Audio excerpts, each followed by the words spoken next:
Propuse esta lectura considerando que vamos a empezar a adentrarnos a otros autores, a otros textos y tener definido en sí lo que es la inhibición, el síntoma y la angustia, creo que parece bastante importante. Propuse que fuera el texto completo, creo que fue un poco ambicioso de mi parte.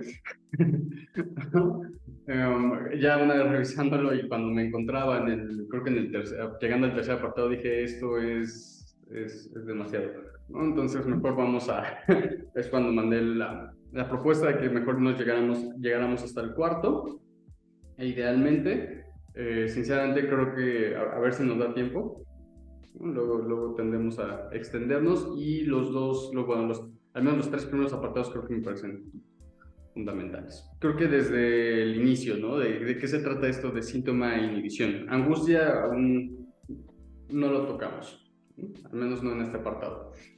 Freud parte pues estos conceptos pertenecen a distintos campos, para empezar, ¿no? ¿Qué campos? Habla de que la inhibición está relacionado especialmente con la función, ya sea una función sexual, una función de nutrición, de locomoción o de trabajo profesional. Esto quiere decir que es una función, pues vaya, biológica, como instintiva, funcional, donde está esta inhibición. Y el síntoma, en cambio, está mucho más dirigido a una cuestión patológica.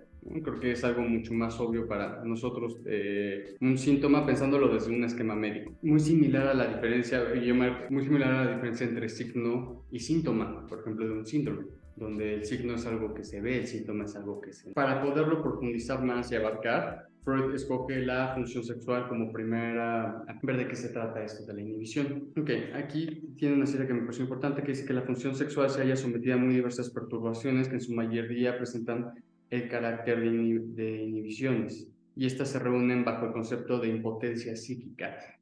Y me pareció bastante interesante el concepto de impotencia psíquica y en sí lo que va abarcando, ¿no? Porque no se trata de una cuestión biológica o funcional o nada de eso.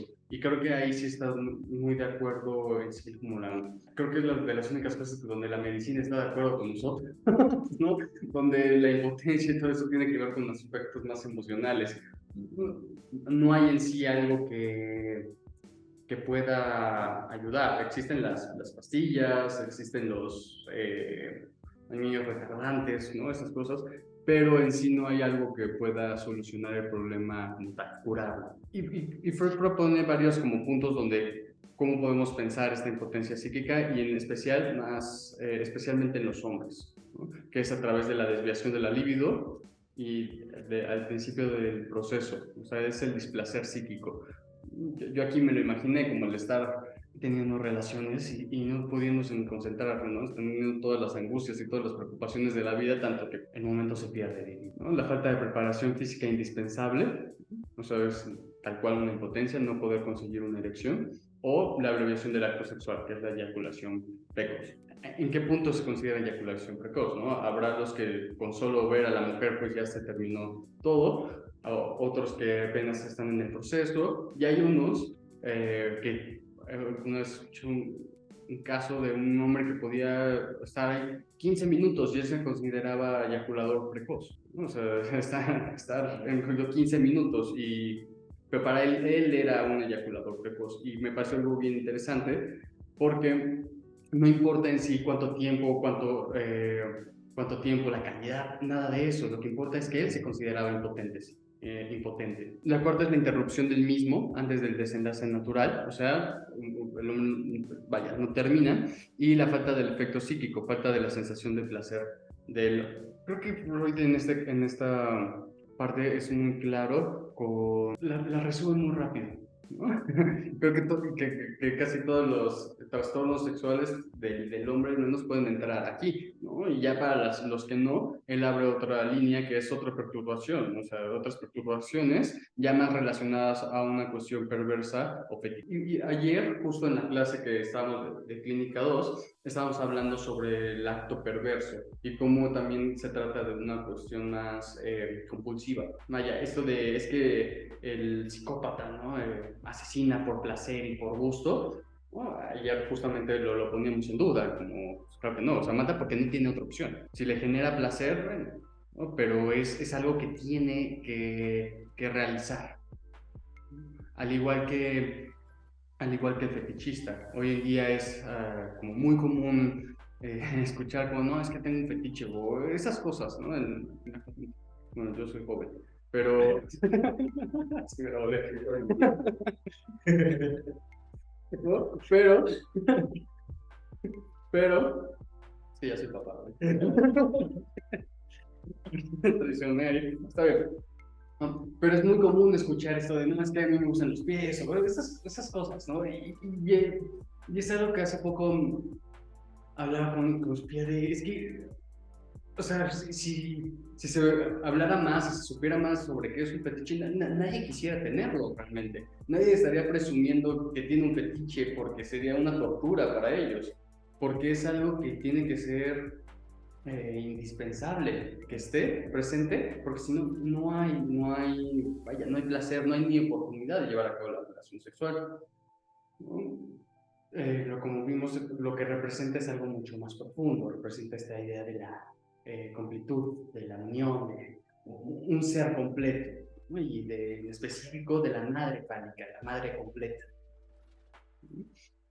Entonces, en ausencia de este elemento, cualquiera que fuera, creo que nos pusieron una película la pasada de una de Hitchcock, no me acuerdo cuál es, pero es una de una mujer, que el hombre no puede tener relaciones sexuales a menos de que la mujer tuviera recogido el cabello, ¿no? Y cuando llega el encuentro, ella llega con el cabello suelto y él se enoja y le dice, es que ¿por qué? Te pedí específicamente que te vinieras con el cabello recogido, no, no, no, y hasta se voltea hasta con asco.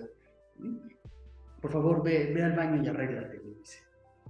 Y ya cuando ella sale y tiene el cabello recogido, o sea, se vuelve una diosa para él, ¿no? Ya se empiezan a besar todo. Y es bastante interesante. Voy a buscar qué película es para mandarle al grupo. Podemos ver que estos son inhibiciones, porque es algo que no tendría que tener ningún problema. Biológicamente tendría que poderse realizar sin ningún detalle. A partir de estos temas que tendrían que ser naturales, pero no lo son, se ven interrumpidos, pues existe una relación estrecha entre la inhibición y la angustia, ¿no? Que salta, o sea, se vuelve completamente evidente. Mujer es frecuente el miedo a la función sexual como tal, mientras que el hombre la desea y se ve interrumpido, la mujer como que creo que pone sus barreras desde antes, de dar mucha angustia el acto, y cómo no, se trata de algo un poco más invasivo para ellos, ¿no? Más, esta angustia se subordina a la histeria, del mismo, del mismo modo que el síntoma defensivo de la repugnancia, el cual se inicia originariamente como reacción ulterior al acto sexual pasivamente soportado y surge después concominante a la idea del mismo. Esto es en cuanto a la función sexual. Termina, por así decirlo, con la función sexual y se va a la perturbación de la nutrición, ¿no? Que es el más frecuente, es la nutrición, es la repugnancia a comer por retirada de la libido y que tampoco es raro un incremento de apetito. Es lo que alguna vez platicábamos de que, pues, vaya, el, los trastornos de alimentación que hoy también son tan comunes, no se trata, o sea, se deberían de trabajar desde una cuestión afectiva, ¿no? Trastornos del afecto o del cuidado. Hay algo bien interesante en esto de que no pueden nutrirse, y no pueden nutrirse no solo en alimentos, sino también con palabras, con cariño, con amor, se vuelve algo complicado. Nos vamos a la parte de la nutrición, algo tan básico que es, pues, alimentarse y comer. Desde un inicio pues, se puede ver que puede existir cierta repugnancia por retirada de la libido. Y esto es algo en las clases, por ejemplo, hablamos mucho de que es una cuestión muy diárica, muy temprana, y desde un bebé que no sube de peso. Ahora que tenemos que ir al pediatra, es algo que nos ha dicho que es algo muy común, ¿no? Ya que los niños no suben de peso, por más que los alimenten, por más que les den fórmula, les dan todo, y eso lo podemos ver en un bebé, pero también en ciertos casos ya más de adultos, donde por más que coman, por más que hagan ejercicio, quieren subir de peso, pero no suben. Y ya te vas metiendo un poco a la cuestión y tampoco, por ejemplo, no se dejan ni alimentar de las interpretaciones ni nada. Es como un... todo es rechazado. ¿No? Y hasta qué punto eso puede ser sostenido. Entonces, creo que hay ciertos niveles, ¿no? Habrá los que estén, pues, ya subí un poquito de peso, ¿no? No voy a comer poco, literal, y aquí ¿sabes? La negativa a comer por angustia es propia de estados psicóticos y es un delirio de envenenamiento. ¿No? Es de un pecho, le diría, el pecho malo, ¿no? Este pecho que me envenena, que me ahoga, que me atraganta, pero que se sostiene, que es el único que queda. Y puede que en momentos se vea incluso como un temor.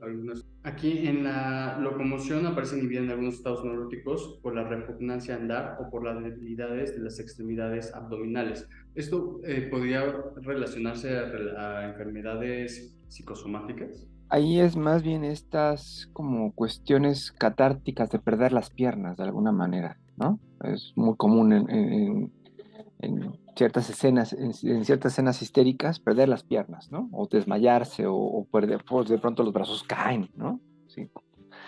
Es que, a ver, estas son, yo creo que este, a mí es uno de mis textos que me parece más interesantes, más difíciles también, porque es demasiado contextual, ¿sí? Es un texto del 24, o sea, de principios del siglo XX, y que tiene todavía mucho tufo al siglo XIX, ¿no? Entonces, un poco lo que extrañamos en los analistas es esa histérica de la que nos habla Freud, ¿no? Esa histérica que se contorsiona, que pierde el habla, que de pronto nada más puede hablar en inglés, hablando, siendo su lengua materna el alemán, etcétera. Esas histéricas mucho más culturales, ¿no? Creo que la histeria en términos, primero habría que acotar que no pasa por el género, ¿no? Y Freud fue el primero en señalarlo, hay hombres histéricos, ¿no? O hay una sintomatología histérica en los hombres también, ¿no? Y hay una sintomatología obsesiva en las mujeres también, obviamente. Entonces no es una cuestión de género allí, sino es una cuestión muy contextual y muy de la época y muy cultural también. Yo honestamente no sé de un solo caso de alguien que haya perdido las piernas en ese sentido de una inhibición en el ámbito de la locomoción, ¿no? Hay otras formas mucho más toscas, ¿no? La gente se lastima, ¿no? Y en ese sentido hay como se lastima físicamente para generar un impedimento en el campo de la locomoción, pero es un mecanismo distinto, no es esta inhibición pura, ¿no? De la que está hablando Freud acá, de cuando de pronto yo no quisiera hacer algo y se me caen las manos, ¿no? Un poco, otra vez, el caso perdón, esta película que les había dicho ay, Confesiones desde el diván, que es una ficción, pero parece que está muy documentada, la inhibición de Mahler, ¿no? De inhibición de Mahler es que de pronto no puede hacer música, siendo eso lo único que él hacía, ¿no? Pero eso entraría más en otros campos, pero el punto es que está hablando de esas inhibiciones en un sentido muy puro, ¿sí?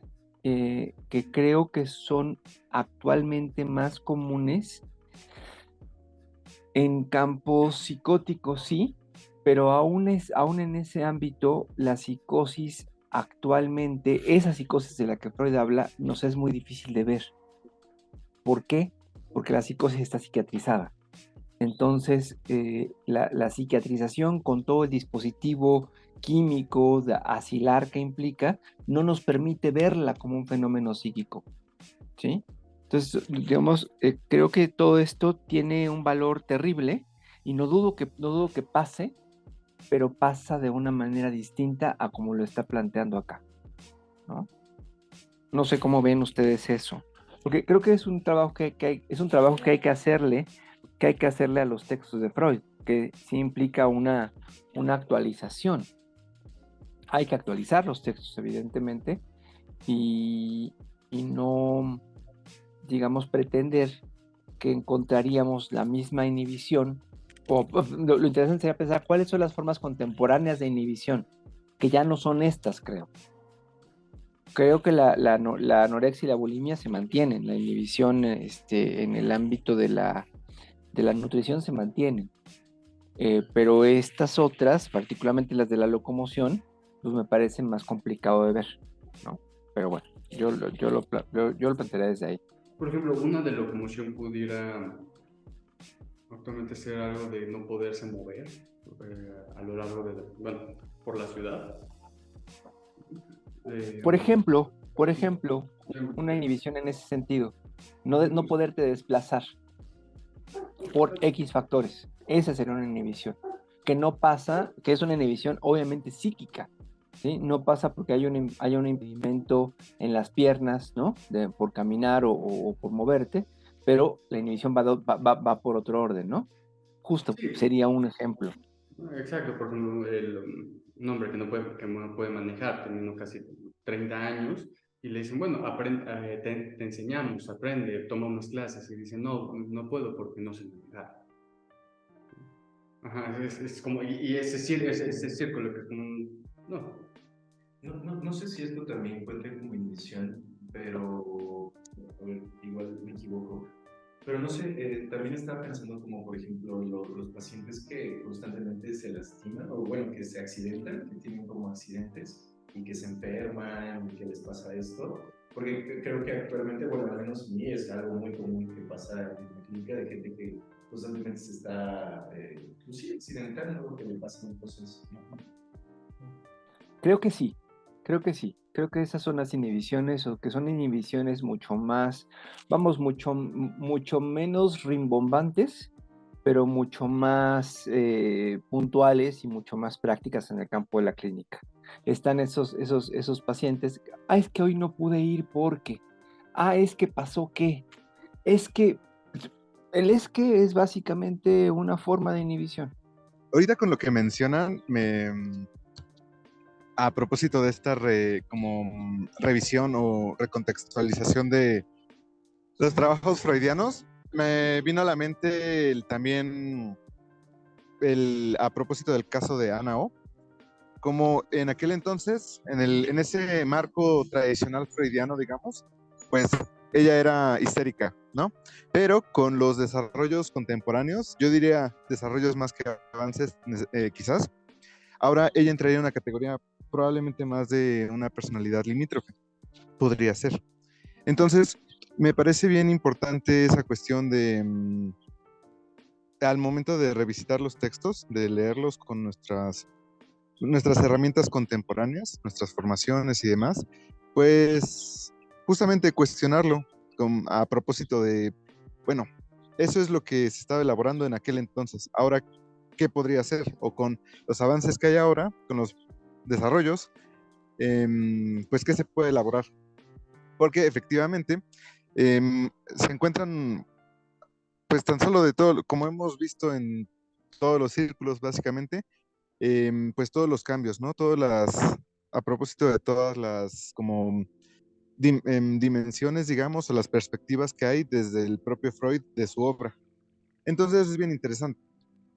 Este aspecto creo que es algo bien común, esas inhibiciones más sutiles, digamos, que no tienen que ver con cuestiones locomotoras, que es bien interesante porque eso también hace mucha confusión con las somatizaciones. Era un tema, una controversia que luego yo me encuentro en mis clases, en este tema de, ok, o sea, pero ¿cuál es la diferencia entre una somatización y una conversión, ¿no? Y la diferencia suena muy ambigua, casi arbitraria. Entonces, pues sí, me quedo pensando eso. Yo creo que esto que se está abordando es bien importante porque si no, a ver, si no caemos en a mí me parece una crasa estupidez, ¿no? Plantear que Freud ya no es vigente, ¿no? Freud, a Freud como a Nietzsche, como a Marx, no los hemos alcanzado, ¿no? Realmente. Pero el hecho de que no se presenten estas inhibiciones locomotoras, por ejemplo, primero, no implica que no existan, son poco frecuentes, ¿sí?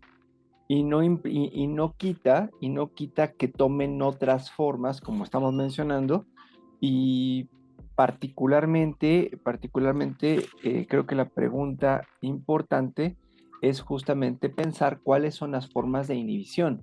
No decir, como no hay inhibiciones locomotoras, la inhibición ya no existe, o la inhibición es un concepto, porque también en el campo de psicoanálisis hay mucha chacalada, ¿no? Y se dice, como no se encuentra así literalmente, hay gente muy literal, como no se encuentra literal, dice, eso ya no es vigente, ya no hay inhibiciones, vamos a hablar en otra cosa, ¿no?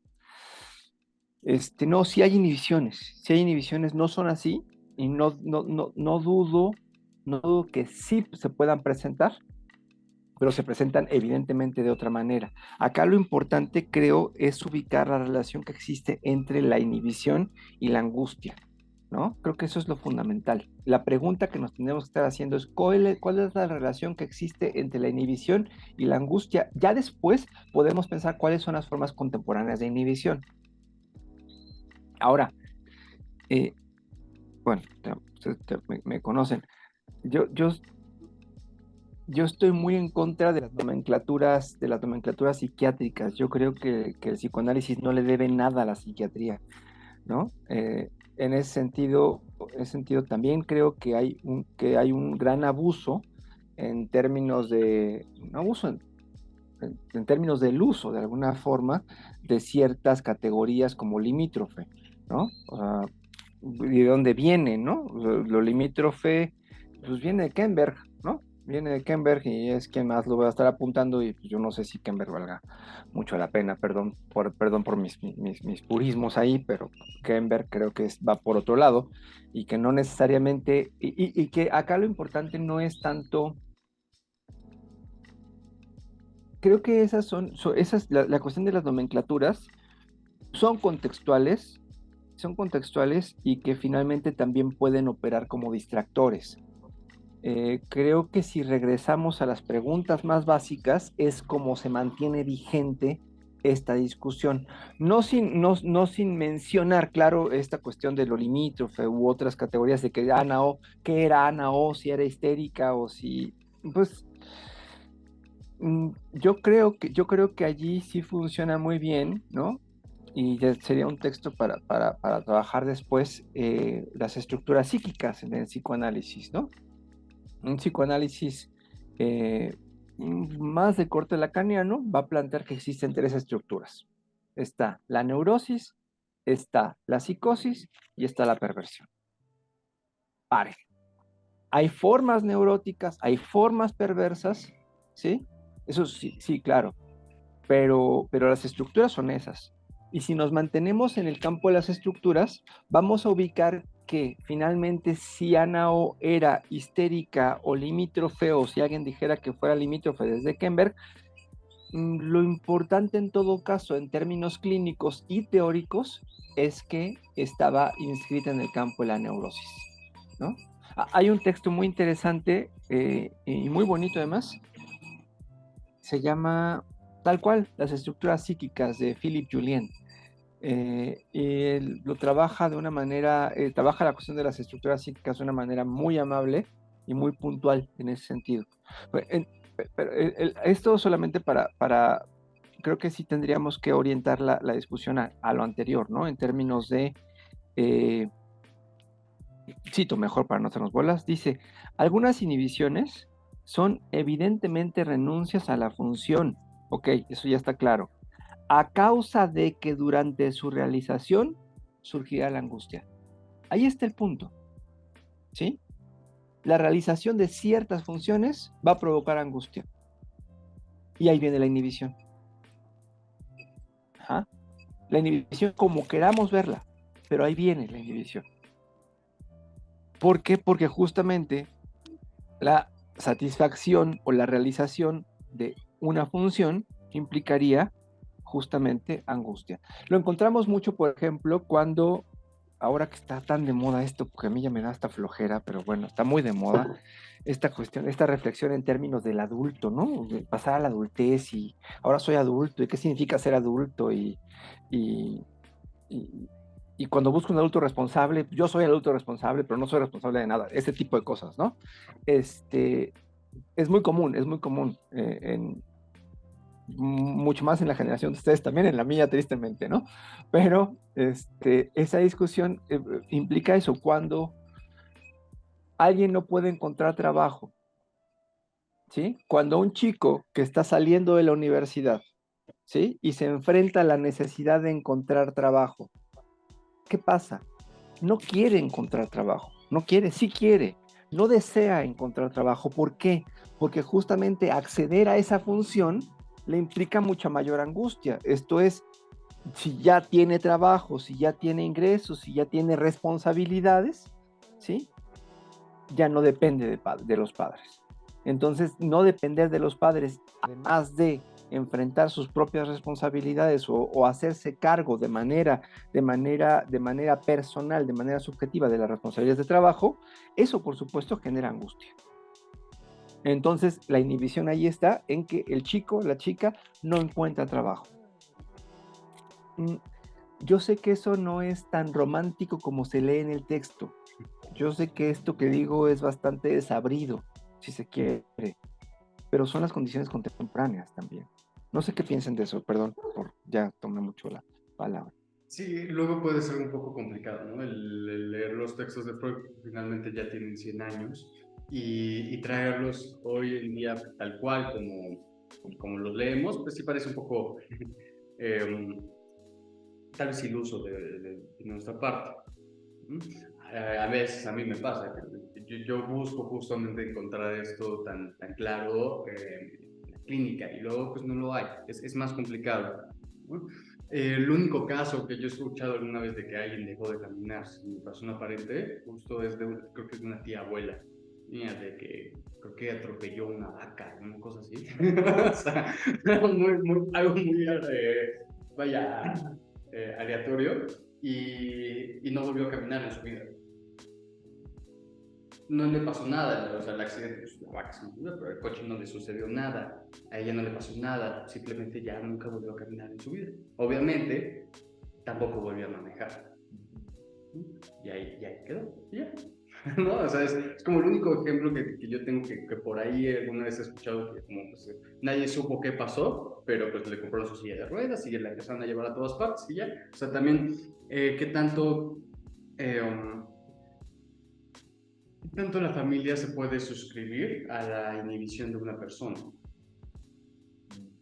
Eso a mí me parece interesante. En este ejemplo que nos trae Olarte, pues los padres también felices, me imagino, ¿no? De que su hijo no encuentre trabajo. Como un, ay, sí, ya, o sea, al mismo tiempo como presionándolo, como ves que por qué no trabajas, deberías de aportar, pero detrás es como un, bueno, no te preocupes, hijito, ya aparecerá después, ¿no? ¿Qué tanto, o sea, se puede reforzar la inhibición con tal de sostener, ¿no? Pues de sujetarlo? Eso también me parecía interesante, porque cuando un hijo se va a independizar, pues todos están sufriendo duelos desde su parte, todo va a cambiar.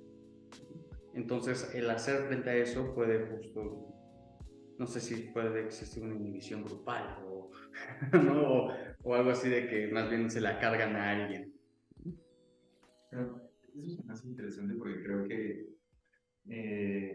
no sé si sea como mención grupal, pero creo que nosotros hacemos signos siempre en el otro, no sé si nos o sea, como que el otro también siempre, de alguna forma, al principio como que cubre nuestras fantasías, o al menos el otro no, digamos como metabolizado, el otro imaginario, fantástico, como que cubre esa fantasía que nosotros tenemos, ¿no? Que creo que también es un tema en las relaciones, no sé, por ejemplo, de noviazgos, cuando yo,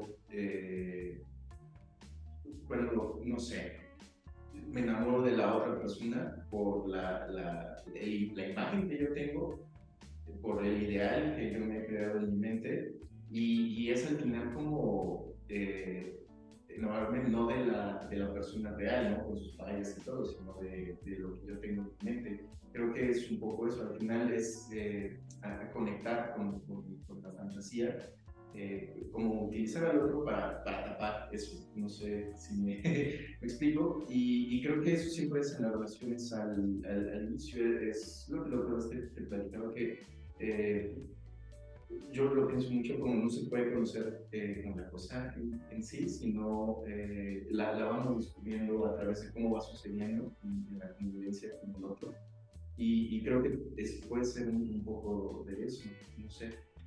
Bueno, esa es una cosa que pensé de lo que dijiste, y después también estaba pensando, que esa es una duda, cuando hablamos de las funciones para Freud, solamente hablamos de la parte física, porque o sea, me hizo recordar la parte de las funciones del yo que estábamos viendo de Dion, y las partes de las funciones del yo son la percepción, la atención, la memoria, el juicio, la decisión y la acción. Entonces, también la inhibición tendría que ver con esas funciones del yo, ¿no? O sea, como a veces tapar esa percepción, tapar esa atención, como inhibir esa memoria.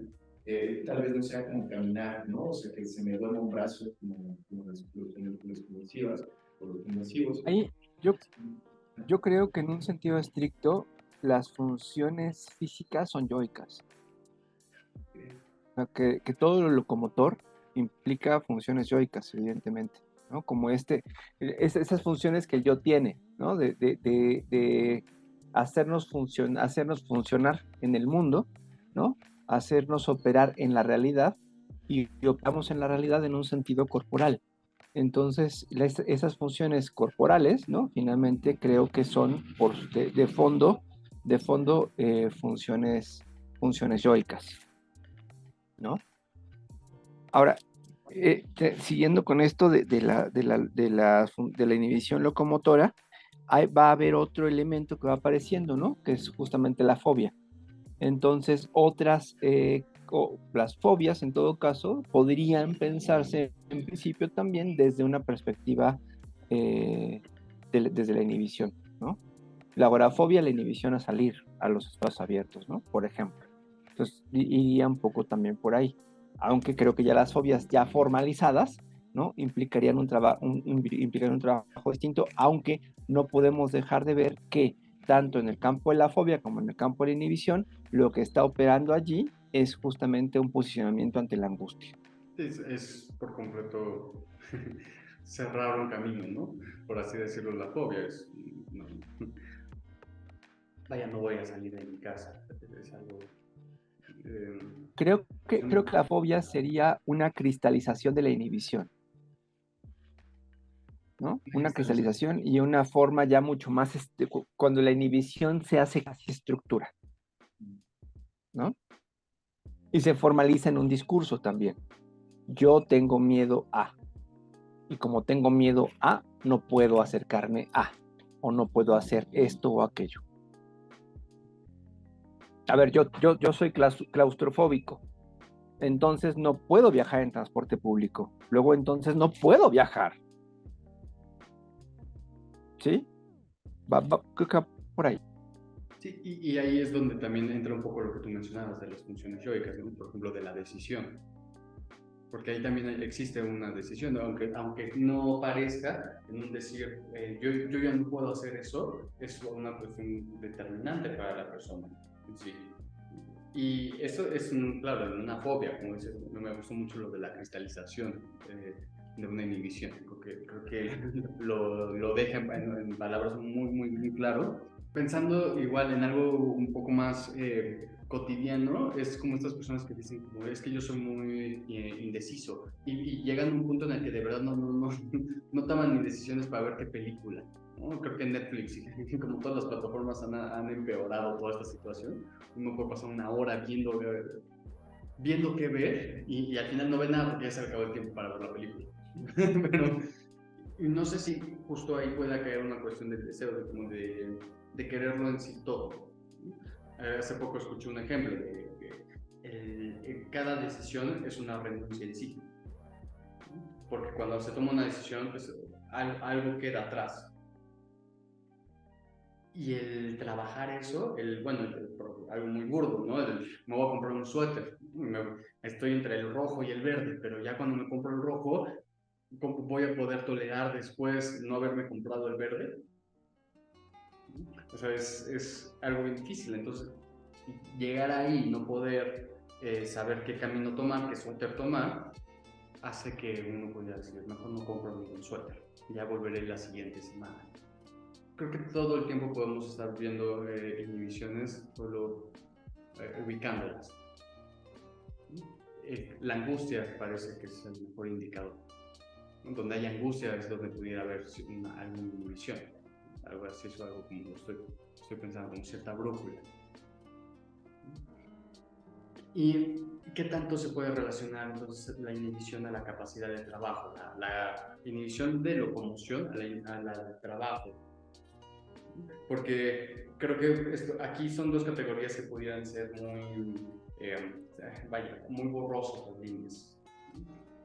Tal vez dependería de la actividad que se está haciendo, ¿no? Si es algo de profesional o si es algo completamente personal. Hace poco escuché un ejemplo de un violinista que tocaba el violín muy bonito, creo que fue en una clase, y dejó justo de poder tocar. Y entonces cuando le decían, oye, pero toca el violín, él les respondía, ¿por qué haría eso en público? Ajá, o sea, haciendo una alusión directa a la masturbación, o sea, de que justo había perdido o sea, su símbolo de tocar el violín, todo se había como despreciado y se había convertido en algo, una ecuación simbólica, fue en clase de Salazar, una ecuación simbólica de tocar el violín es lo mismo que masturbarse. Entonces, sí, tan claro, ¿no? ¿Por qué haría eso en público? Y entonces estaba por completo inhibido su capacidad de trabajo. Y por lo que entiendo, que dijo, nunca la volvió a recuperar. O sea, ya dejó de tocar el violín, ya, en sí. Entonces, esta, por ejemplo, entraría, se pueden combinar, me imagino, ¿no? La del trabajo y la de la locomoción, pues puede ser, una sola inhibición puede abarcar varias. Y me parece muy, muy claro también esta cita de que la inhibición es la expresión de una restricción funcional del yo, restricción que puede obedecer a muy diversas causas. O sea, ¿por qué surge una inhibición? Pues quién sabe, ¿no? O sea, hay angustia, sí, pero ¿por qué existe, por qué está detrás esa angustia? Y creo que eso es algo que queda por explorar en cada uno de los análisis, que sería algo muy, pues, muy interesante, ¿no? ¿De dónde viene esa angustia? Y que generalmente estas inhibiciones pues van a una significación, aquí está, queda alterada cuando su significación sexual, su erogeneidad, recibe un incremento. Esta cuestión de la angustia creo que es lo que va a estar de fondo todo el tiempo, ¿no? Y ahí hay que ubicar como otra vez este balazo lacaniano, ¿no? Quien no puede sostenerse ante la angustia, no puede sostenerse ante su deseo.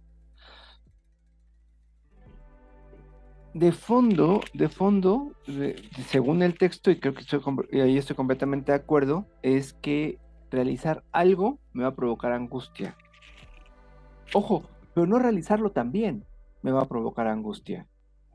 Entonces, como siempre, el ser humano en esta constitución predominantemente neurótica, ¿no? Quedamos condenados a elegir entre dos pérdidas, ¿no? Parte del proceso clínico es justamente ubicar al analizante, al paciente, en esa pregunta básica. Oye, pero no hacerlo también te molesta, ¿no? Entonces ya clínicamente, ¿no? En sentido técnico, el paciente queda como pues, más atorado porque se da cuenta que el inhibir tampoco le genera ninguna ganancia. Toda inhibición molesta, por supuesto que molesta. De hecho, lo que más trabajamos en espacios clínicos es de inhibición. Los pacientes están hartos de sus inhibiciones, más que de sus síntomas, de sus inhibiciones, porque es lo que más les estorba en la vida, ¿sí? Y ahí es una cuestión sí, de trabajo justo de una restitución funcional, ahí sí al yo, en términos de qué es lo que permite, es lo que nos permite operar en la existencia, ¿no? Y particularmente, trabajar esta idea de que la angustia es existencial. O sea, uno no se angustia, uno es angustiado. El ser humano no se angustia, el ser humano es angustiado. Si yo me angustiara, la angustia sería transitoria y la angustia no es transitoria. La angustia se va a trasvestir cada momento de mi vida en otra cosa, pero transitoria no es. Ahora, justo por eso el análisis es la clínica de la falta, ¿no? Porque si algo no si algo provoca, si algo, si algo hace evidente la angustia, es la falta. Uno tiene que hacerse ante su falta. Uno no tiene que buscar de subsanar la falta, porque la falta no es posible de ser subsanada, ¿no? O sea, finalmente esos puntos, pero esos son los procesos largos del análisis, ¿sí? Se lleva mucho tiempo, uno mismo en su proceso clínico, reconocer, asumir y constituirse a partir de que la falta no es algo subsanable. Entonces uno dice, bueno, soy angustiado. Pues seré angustiado de manera más activa, ¿no? O sea, no me la voy a quitar de encima. Pues voy a tratar de pasármela menos mal. Por eso, desde Malestar en la Cultura, Freud va a decir esto, ¿no? Ya no aspiramos a la felicidad, aspiramos a estar menos jodidos, ¿no?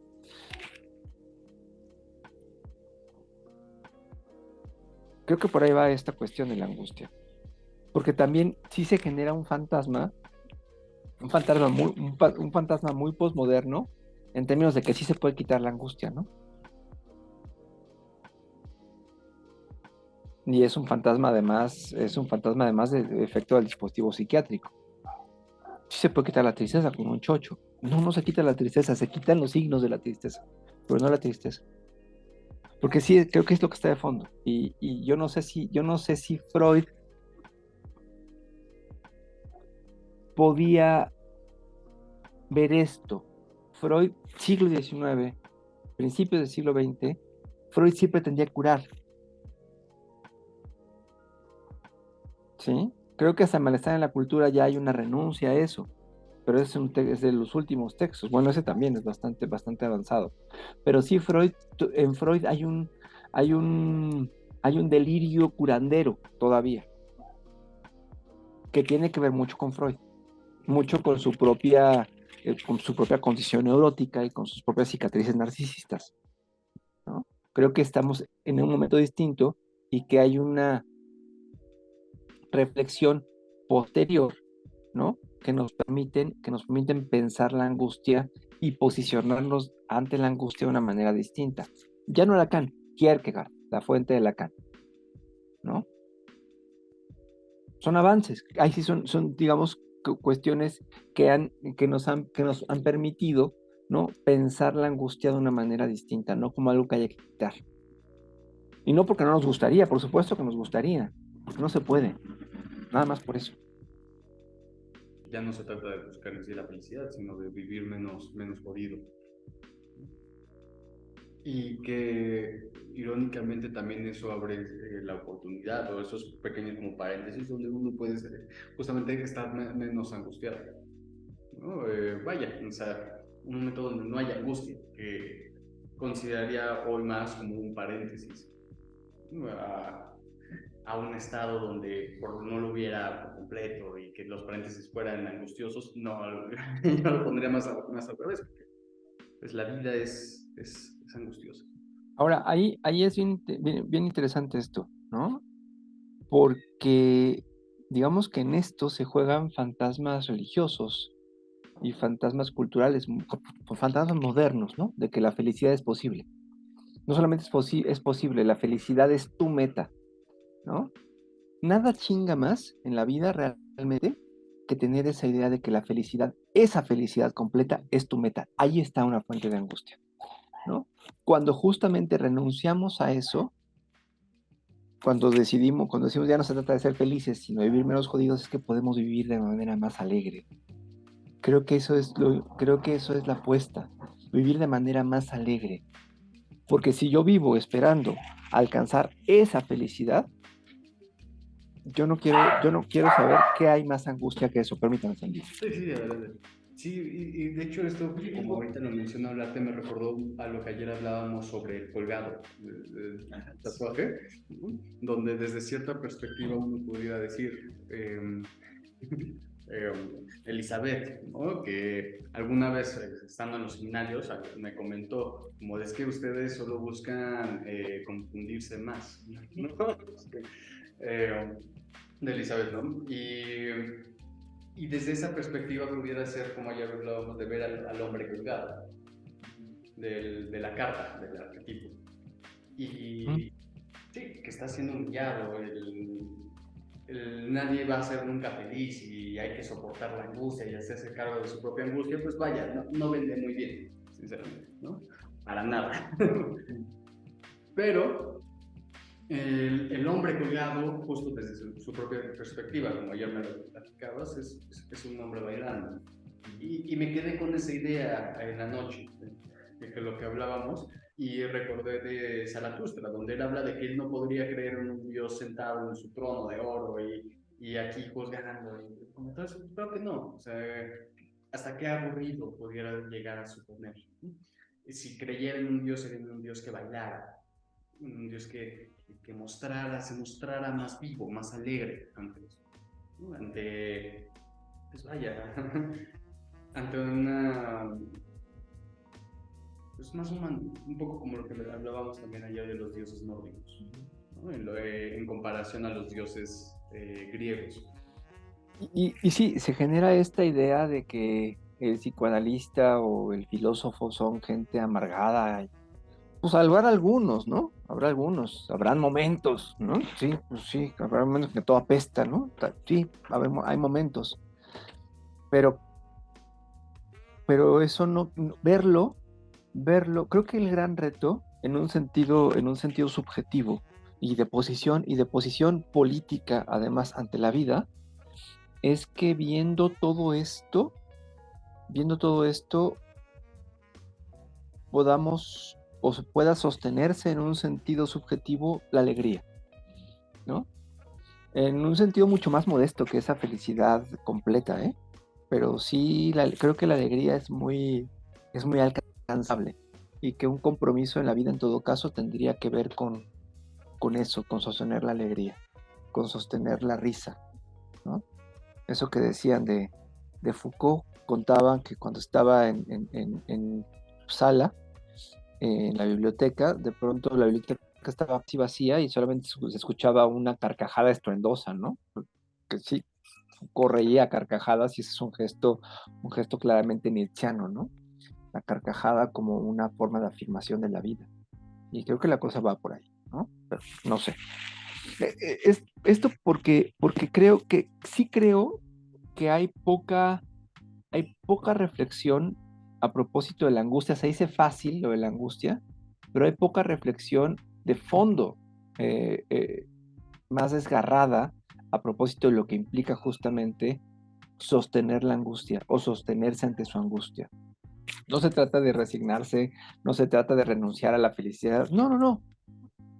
Se trata de sostenerse simplemente para que cuando se acceda al deseo, eso sea mínimamente disfrutable o muy disfrutable o extasiadamente disfrutable en el momento que toca y después basta con mantener una cierta alegría. Creo que eso se discute poco y que es difícil de discutir particularmente porque está el fantasma moderno que lo atraviesa todo ahí, ¿no? El fantasma moderno más el fantasma religioso, ¡pah! La angustia en sí, considerando que no se puede huir, que no se puede deshacer uno de ella, daría entonces la libido o la energía, ¿no? Acá en cuestiones técnicas, de, de tratar de quitarla, tratar de curarla. Abriría justo esa oportunidad de que esa energía se dirigiera a otros lugares, a cosas que fueran más alegres. Bueno, vaya, sí, más alegres. ¿no? Pero justo luego aquí mencionan la parte del autocastigo y cómo una parte de las inhibiciones pueden ser para evitar un conflicto tanto con el ello, bueno, esta cuestión de los impulsos, de los deseos más prohibidos, o bien también con el superyo, un conflicto con el superyo, donde una persona, el darse la oportunidad de ser feliz, de ser alegre, o de ser feliz, ¿no? Da igual, también caería en una parte de angustia al serlo. Creo que no es tan raro escuchar estas frases de es que yo no merecería ser feliz, yo no merecería ser alegre. Yo estoy condenado, casi yo estoy condenado a un estado melancólico por siempre, ¿no? Y creo que alguna vez trajiste un ejemplo, y es algo que luego me resuena en mi mente, de un niño o un padre a un niño que le voltea y le dice es que tú estás castigado para siempre. Y como como eso pues sí, en efecto se cumple el castigo eterno para el hijo, ¿no? Y es algo que podemos encontrar desde diferentes perspectivas, por ejemplo en el teatro, donde con Shakespeare siempre hay detrás algo un poco profético, una maldición. Es una maldición que se dice siempre con las palabras. Tú estás destinado a esto, a ti te va a suceder esto, ¿no? Y las obras de Shakespeare es el cumplimiento de las maldiciones y las maldiciones que se hacen con palabras. Más recientemente, la última que vi, que me impactó muchísimo, que echan una maldición así, es en el Faro.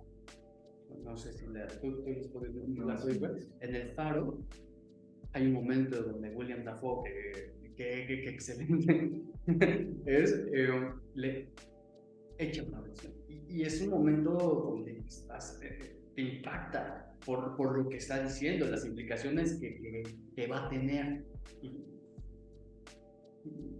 Muy shakespeariano en su forma de hacerlo, pero saliéndonos de esto en la vida real, ¿cuántas maldiciones podemos llegar a echar? Es que tú eres de esta forma, tú deberías de ser así, y que luego uno los puede apropiar y ponérselas. Creo que... Ahorita, perdón.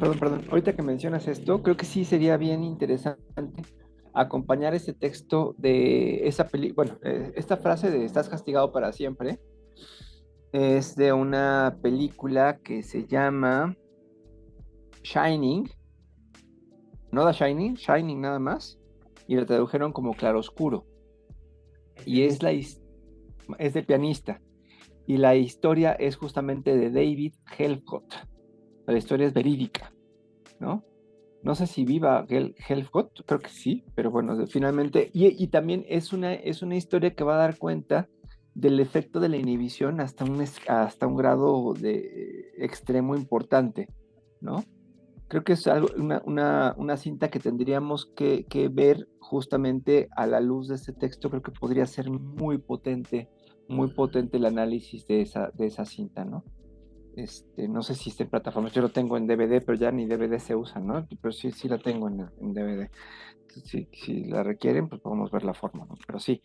Creo que sería algo bien interesante. Yo me acuerdo que la vimos, creo que nos la dejaste en la carrera a verla. Porque me acuerdo que la vi, no me acuerdo por qué la vi. Me acuerdo que la vi y estaba bien intenso. Y creo que pudiera ser algo muy valioso. Sí, la puedo buscar a ver si la encuentro en plataformas, y si no, yo tengo reproductores de DVD. Soy muy raro, me gusta hacer MP3 para escucharlos en el coche, y tengo mis CDs y todo, entonces no me cuesta ningún trabajo. No. Y creo que aquí podremos ir también cerrando un poco con el primer apartado de inhibiciones, que el primer apartado va completamente dirigido a inhibiciones, y el segundo a los síntomas. Sí me gustaría leer el último párrafo de este apartado, donde dice que podemos, pues, decir finalmente de las inhibiciones que son restricciones de las funciones del yo, bien como medida de precaución, bien a consecuencia de un empobrecimiento de energía. Fácilmente vemos ya en qué se diferencia la inhibición del síntoma. El síntoma no puede ser ya descrito como un proceso que ocurra dentro o actúe sobre el yo. Y creo que lo pone muy como si fuera muy obvio, pero la verdad es que aquí me pierdo, ¿no? Y en el apartado 2 justo explora más esto último que propone, ¿no? El síntoma no puede ser ya descrito como un proceso que ocurre dentro o actúe sobre el yo. Solamente lo quedó sin comentar la primera parte, la sexualidad, ¿no? Creo que eso es bien interesante, cómo también en las formaciones analíticas se sigue manteniendo una idea bastante laxa de perversión, ¿no? Tendríamos que ubicar que en un sentido laxo, toda perversión, más bien, en un sentido laxo, toda sexualidad humana es perversa. Yo agregaría por fortuna, ¿no? ¿Por qué?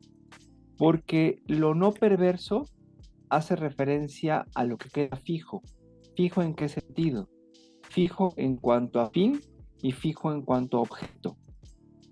¿Sí? Una sexualidad como Dios manda, una sexualidad como debería de ser, una sexualidad no perversa, sería justamente una sexualidad que tiene como fin un impulso reproductivo, ¿no? Ya ni siquiera una cuestión eyaculatoria, sino un impulso reproductivo, y por otra parte que tiene como objeto un sujeto del sexo opuesto, de edad madura, etcétera, etcétera, etcétera, ¿no? O sea, justamente pensar o proponer que la sexualidad humana no sea perversa implicaría justamente pensar una sexualidad completamente fija, plana, estable en cuanto a fin y en cuanto a objeto. Y eso sería realmente que se nos arrebatara el último resquicio de alegría de la vida, ¿no? Entonces, creo que va por ahí, y Freud está pensando la sexualidad, incluso la masculina, desde sus coordenadas, ¿no?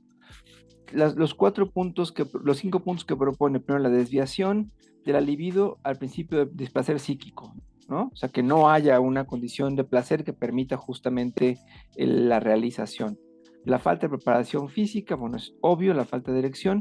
La abreviación del acto sexual, creo que ahí es lo que más se padece en un sentido de inhibición, ¿sí? En un sentido de inhibición, la eyaculación precoz es la forma, me parece, por excelencia de la inhibición en el ámbito de la sexualidad masculina, ¿no? Y es claro que allí no se pueden establecer generalizaciones, sino solamente escuchar cada caso, el enfrentamiento de la angustia que implica justamente el propio acto sexual, ¿no? O sea, que termine pronto. ¿Por qué? Habría que pensar por qué. Y eso también tiene que ver mucho, tanto sí, con prácticas masturbatorias, evidentemente, pero mucho más, creo, tendrá que ver con la inmediatez y con esta tendencia a lo instantáneo, con esta tendencia a la fast food, pues, ¿no? Al servicio rápido. Creo que el fast food está muy metido en nuestra subjetividad, e incluso se mete mucho en las prácticas sexuales, ¿no? Pero pues, eso es muy general, habría que pensar como ahí el caso por caso, y qué es lo que de la angustia se moviliza en cada caso, que lleva justamente al paciente o al analizante a abreviar el acto sexual, ¿no? Ahora, el cuarto punto me parece particularmente occidental, ¿no? La interrupción del mismo antes de su desenlace natural, falta de eyaculación. Creo que tenemos que ver que por más que Occidente nos atraviese, hay mucho más en la vida y en la historia que Occidente, particularmente en el ámbito de las prácticas sexuales, ¿no? Yo no puedo dejar de remitir, no puedo dejar de pensar, por ejemplo, en lo que implican las prácticas tántricas o las prácticas taoístas a propósito de la sexualidad, donde la inhibición de la eyaculación es particularmente deseable, ¿no? O sea, esta otra tradición donde sí hay una ars sexualis, de alguna manera, ¿no? Que deslinda el orgasmo de la eyaculación. Creo que esta cuestión del coitus interruptus, ah, planteado como se planteaba en la época, en Occidente no se puede pensar más que como la falta de eyaculación, ¿sí? Pero yo propondría pensarlo desde las coordenadas orientales como la falta de orgasmo, no de eyaculación. Y eso nos puede ayudar a pensar justamente cómo el orgasmo y la eyaculación, si bien son procesos paralelos, no son el mismo proceso. Coinciden en un punto, pero puede no haber esa coincidencia. Esto es, puede haber orgasmos en eyaculación, evidentemente, ¿sí? Y ahí es donde esta perspectiva, particularmente que Freud va a mantener siempre, encuentra un límite, ¿no?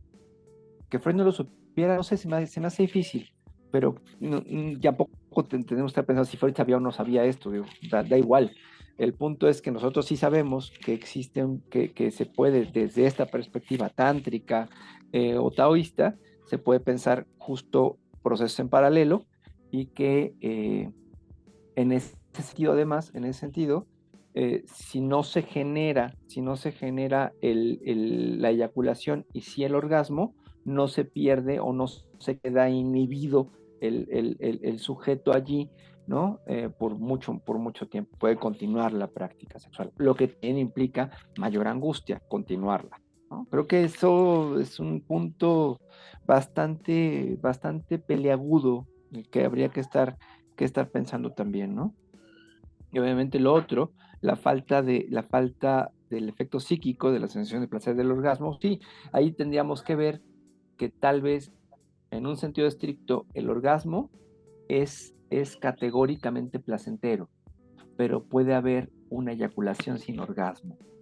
Pensémoslo así, ¿por qué podemos pensar en una eyaculación sin orgasmo y no podemos pensar en un orgasmo sin eyaculación? ¿No? Pero ahí lo que queda inhibido es justamente la dimensión del placer. Pero pues también queda ahí, en el tintero, creo tampoco vale como meterse tanto por allá, ¿no?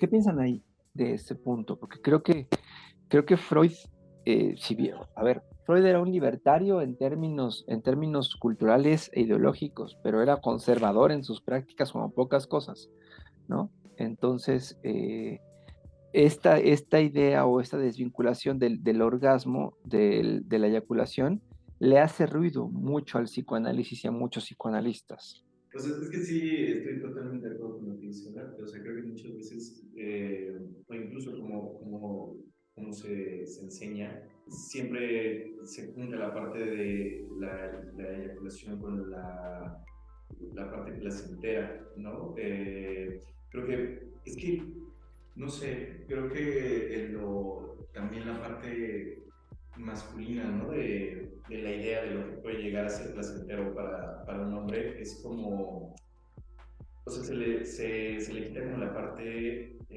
profunda o complicada, como más, no sé, o sea, que no se le profundiza, es como una idea como muy directa, ¿no? O sea, como muy práctica. Creo que es eso, o sea, la sexualidad, al menos me parece un poco más masculina, tiene que ser algo directo, práctico, ¿no? Entonces, creo que también un poco pues igual la idea freudiana, ¿no? Que puede llegar a ver de la sexualidad es igual, como muy práctica, ¿no? Y lo uno ahorita con lo que decía Olar hace rato de toda la sexualidad también tiene un poco de perversión, ¿no? En ese punto. Y pues no sé, o sea, creo que eso, o sea, me dejó pensando mucho por lo mismo, porque creo que la idea, ¿no? De desvincular un poco la parte de eyaculación con orgasmo, complejiza también un poco más la sexualidad masculina, no sé. Sí, a partir de esa desvinculación, perdóname Felipe, a partir de esa desvinculación, la sexualidad masculina no es tan obvia como pareciera. La sexualidad masculina tampoco es obvia en ese sentido, ¿no? Y tampoco se va a jugar solamente en el campo del órgano. Por supuesto que no. Y justo, no es tan obvia. Y creo que hay mucho movimiento sobre en ese sentido, sobre la sexualidad en sí femenina como algo misterioso y algo que es difícil de alcanzar, algo que los hombres deben de aprender. Y creo que es algo que también, vaya, las mujeres también deben de aprender, y también como hombres, porque es algo que se enseña, ¿no? El hombre vaya, jula y listo, ¿no? Terminó, casi como, pues vaya, como perros. Que esa es la única intención, o más atrás, en una cuestión más cultural, en la religión, donde a la mujer se le ponía pues toda una cobija, ¿no? Con el hoyo, la sábana donde era necesario, ¿no? En la vagina, y listo, porque no podía haber en sí un placer, era completamente funcional. Y a partir de que eso se empieza a quitar, pues también se empieza a considerar más una cuestión de pecado. Me río porque lo he escuchado, ¿no? En adultos decir, no, es que esas cosas son de gente cochina, ¿no? Y sus hijos se están cogiendo atrás. Eso me da mucha risa. Como, bueno, ¿cuántos hijos tienes? ¿No? Al menos sabemos que 3 veces ha sido cochina esa persona. Entonces, y que complejiza en sí la sexualidad, no solo para las mujeres, sino también para los hombres.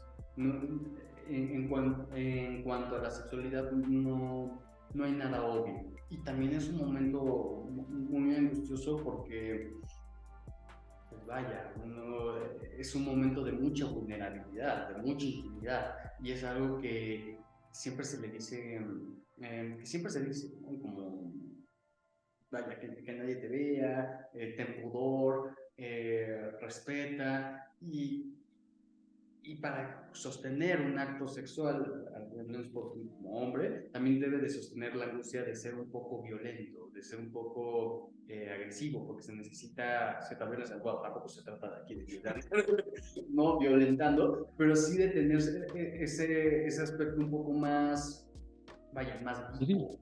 ¿No? Porque si no, solo sería una relación monótona, muy mecánica, cuando pues de nada de eso se trata, pero soportar esa angustia y de saber, ¿no? Que no, vaya, no se está lastimando en sí a la mujer, ¿no? Claro, ella tendría que estar de acuerdo. Vaya, la oportunidad de poder generarle placer al otro y que generen placer aún no es algo muy difícil. Me gusta como la idea de Zizek, que para su cita perfecta sería poner 2 dispositivos perfectos ahí haciéndolo, y que ellos se pudieran sentar a tomarse un té, ¿no? Y que ya después una vez cayeran en el acto sexual, pero ya sin esa preocupación de la calidad, ¿no? De la función, si lo hice bien o no, o sea, ¿qué importa? Si se puede llegar a considerar que se hace bien. Del apartado de la sexualidad, yo me quedé con un par de dudas, la verdad, en cuanto a la parte de la mujer. Aquí dice que en la mujer es frecuente el miedo angustioso directo a la función sexual, la angustia que subordinamos a la histeria, del mismo modo que el síntoma defensivo de la repugnancia, el cual se inicia originariamente como reacción ulterior al acto sexual, pasivamente soportado, y surge después concomitante a la idea del mismo. Y abajo también describe varios puntos sobre cómo se puede perturbar la función sexual, ¿no? La simple desviación de la libido, que es la desviación que parece ser lo que más especialmente provoca aquello que denominamos una inhibición pura. La alteración del ejercicio normal de la función, se puede estorbar la misma por condiciones especiales ligadas a ellas, o puede ser modificada por derivarla hacia otros fines. Su prevención por medio de las medidas de aseguramiento, su interrupción por desarrollo de angustia cuando no ha sido imposible impedir su iniciación, y una reacción ulterior que protesta contra la función y que quiere deshacer lo hecho cuando a pesar de todo llegó la función a realizarse. Esto es, creo que aquí hasta el mismo Freud es un poco más ambiguo que en los primeros ejemplos que pone, donde es como muy claro, muy a lo que va y a lo que es. Aquí creo que como que lo siento mucho más ambiguo. ¿No? Y lo es, ¿no? No podemos olvidar que Freud siempre se refirió a la sexualidad femenina o a la mujer como el continente oscuro. Y eso es en un sentido literal, ¿no? No recuerdo qué explorador eh, que Freud leyó en algún momento hablaba de que justo cuando llegaban los barcos a zonas de África, donde estaba, lo que se veía era bosque absoluto, ¿no? Europeos, por supuesto, ¿qué es lo que van a hacer? Pues lanzar cañonazos, ¿no? A ver qué pasa. No sabemos qué hay, pero lanzamos un cañonazo, vamos qué pasa. Este, y lo que hacía era justamente lanzar los cañonazos y era, la narración es impresionante porque dice que el sonido se absorbía, como si el continente oscuro se tragara el cañonazo, ¿no? Y lo dejara incluso sin sonido. Ese es el nivel, y en eso pensaba Freud cuando plantea que la sexualidad femenina y la mujer en todo caso operan para él como continente oscuro, ¿no? Él podía lanzar ideas y eran absorbidas y quedaban allí silenciadas, ¿no? En ese sentido. Por otro lado, creo que también es una condición muy decimonónica esto de lo que está hablando acá, ¿no?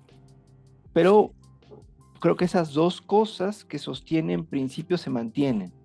Por una parte, el miedo angustioso, que se traduce en la histeria en todo caso, y por otra parte, la repugnancia, ¿no? Eh, Dice, como reacción ulterior al acto sexual pasivamente soportado. Freud estaba todavía en esta lógica de que la mujer estaba obligada a soportar pasivamente el acto, ¿no? Pensemos justamente, sí, en la sexualidad decimonónica, pero también en la sexualidad contemporánea, ¿no? Se sigue manteniendo esta idea de servir al hombre, de atender al hombre, de cumplirle al hombre, ¿no? De aceptar funciones maritales, etcétera, etcétera, etcétera. Todavía se siguen esas ideas, donde muchas veces se entiende que porque las funciones de la mujer, en todo caso, en una relación de pareja, ya no digamos matrimonial, o bueno, en una relación matrimonial, ¿no? Son entre ellas esta de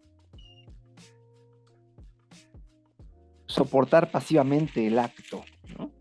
O sea, y muchas mujeres, y eso se escucha en la clínica, no lo estoy inventando, ¿no? Refieren que, pues, básicamente ceden pasivas, ¿no? Esperando que esto termine pronto, ¿no? Y de ahí viene justamente el efecto de repugnancia. Creo que esas dos cosas se mantienen, tanto el miedo angustioso al acto, por un lado, y eso se va a traducir en sensaciones de dolor, sensaciones displacenteras, etcétera, y por otra parte la repugnancia posterior cuando ese acto fue pasivamente soportado, ¿no? Creo que ahora contemporáneamente es menos, ¿no? Creo que hay un espacio para que las mujeres digan no, aunque haya un vínculo matrimonial, y que ese no sea respetado. Creo que en el siglo XIX, principios del XX, eso era completamente impensable, ¿no? Ese no había lugar para ese no. Y justo el efecto de ello era una constante repulsión posterior, ¿no? En ese sentido. Luego lo otro son los escenarios que Freud ve, ¿no? No creo que esas 6 posiciones que señala agoten la cuestión. Desviación de la libido, pues, ¿qué implica? Pues la libido está en otro lugar, ¿no? Para la época, ¿no? Para la época, y también actualmente, pues la libido de las mujeres es muy fácil de desplazarse hacia otras mujeres, ¿no? No necesariamente en un sentido sexual, pero sí en un sentido de meta inhibida. Esta aseveración de mis amigas, ¿no? Por ejemplo. Lo otro, la alteración del ejercicio normal de la función, bueno, ahí creo que cabe cualquier cosa. Primero habría que ver cuál es el ejercicio normal de la función para ver cómo se puede alterar, ¿no? Si se puede pensar en una normalidad de la función allí. Luego, es decir, se puede estorbar la misma en condiciones especiales ligadas a ella o se puede ser modificada por desviarlas a otros fines. Pues creo que no sé qué quiere decir allí Freud, ¿no? Es raro. Estorbarla, pues no sé, ¿no? Esta cuestión como, pues, tipo de inhibiciones, dolor de cabeza, me siento mal, el dolor de espalda, una serie de situaciones que pues, finalmente, por ejemplo, muchas mujeres refieren que lo único bueno de su periodo menstrual es que en ese momento los hombres no están chingando como para querer tener sexo, ¿no? Yo creo que el periodo menstrual no es ningún impedimento, pero seguramente para muchos hombres sí lo es. Entonces, para esos hombres sí lo es, representa mucha paz para las mujeres en ese sentido. De su interrupción por desarrollo de angustia cuando no ha sido imposible impedir la iniciación, ¿no? Pues ya, rápido, me duele, se acabó, ¿no? Un poco por ahí. Y luego, esta reacción ulterior que protesta contra la función y que quiere deshacer lo hecho, cuando a pesar de todo se llegó a la función de realizarse. O todo el reclamo posterior, toda la furia posterior que viene justo a partir de la repulsión. ¿Cuáles serían las formas como una mujer puede, o a partir de las cuales puede manifestar la repulsión que le generó haber accedido pasivamente a un acto que no quería realizar, ¿no? Ahí la cuestión es también por qué no quería ser realizado el acto en todo caso. No sé, creo que ahí son una serie de situaciones como muy hipotéticas todas, que hacen referencia a justamente todas las vicisitudes que implica el vínculo amoroso sexual, ¿no? En ese sentido. No creo que haya algo que entender ahí, ¿no? Sino más bien es algo que tenemos que seguirnos preguntando, ¿no? Bueno, pues yo lo planteé en esos términos, ¿no? No sé ustedes qué más les genera ese apartado. Sí, yo sé que es un apartado un pasaje muy oscuro. Creo que en todo lo demás del texto es como muy directo y muy claro a lo que va, a lo que quiere decir. Y aquí no. Regularmente también pone ejemplos o abreviaciones. Por ejemplo, arriba, en cada uno de los apartados, tiene paréntesis. ¿A qué se está refiriendo? Aquí, no. Solo en el primero. Es algo que me llamó la atención sobre su forma de escribir Freud. También el mismo hecho de que pudiera ser deseado, pudiera ser aceptado, pero después de cometer el acto, surgiera la angustia, la culpa, el remordimiento de por qué él hizo. Y bueno, claro que viene con todo este aspecto más moral y religioso, ¿no? De que la virginidad de la mujer tiene que durar hasta cierto tiempo.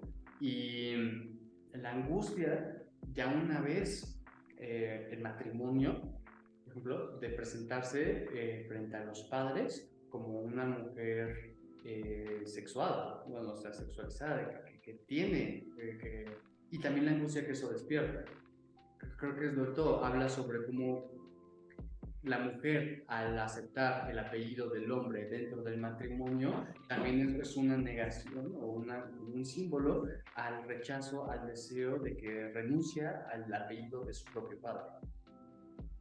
Ya no es, por así decirlo, ya no puede cumplirse eso con otro hombre. Y que era algo importante para las mujeres. Eso me recordó. Creo que Dolto es una de las pocas psicoanalistas que toma la palabra en un sentido muy serio a propósito de la sexualidad femenina, ¿no? Ese texto justo de sexualidad femenina y el otro es la imagen corporal o la imagen inconsciente del cuerpo, creo que se llama el texto. Son dos textos básicos para acercarnos a esto, ni siquiera para tenerlo claro. Creo que la sexualidad femenina es un espacio que tiene que mantenerse con el misterio que le corresponde, ¿no? Creo que el reto es hacer más misteriosa la sexualidad masculina, no dilucidar los misterios de la sexualidad femenina.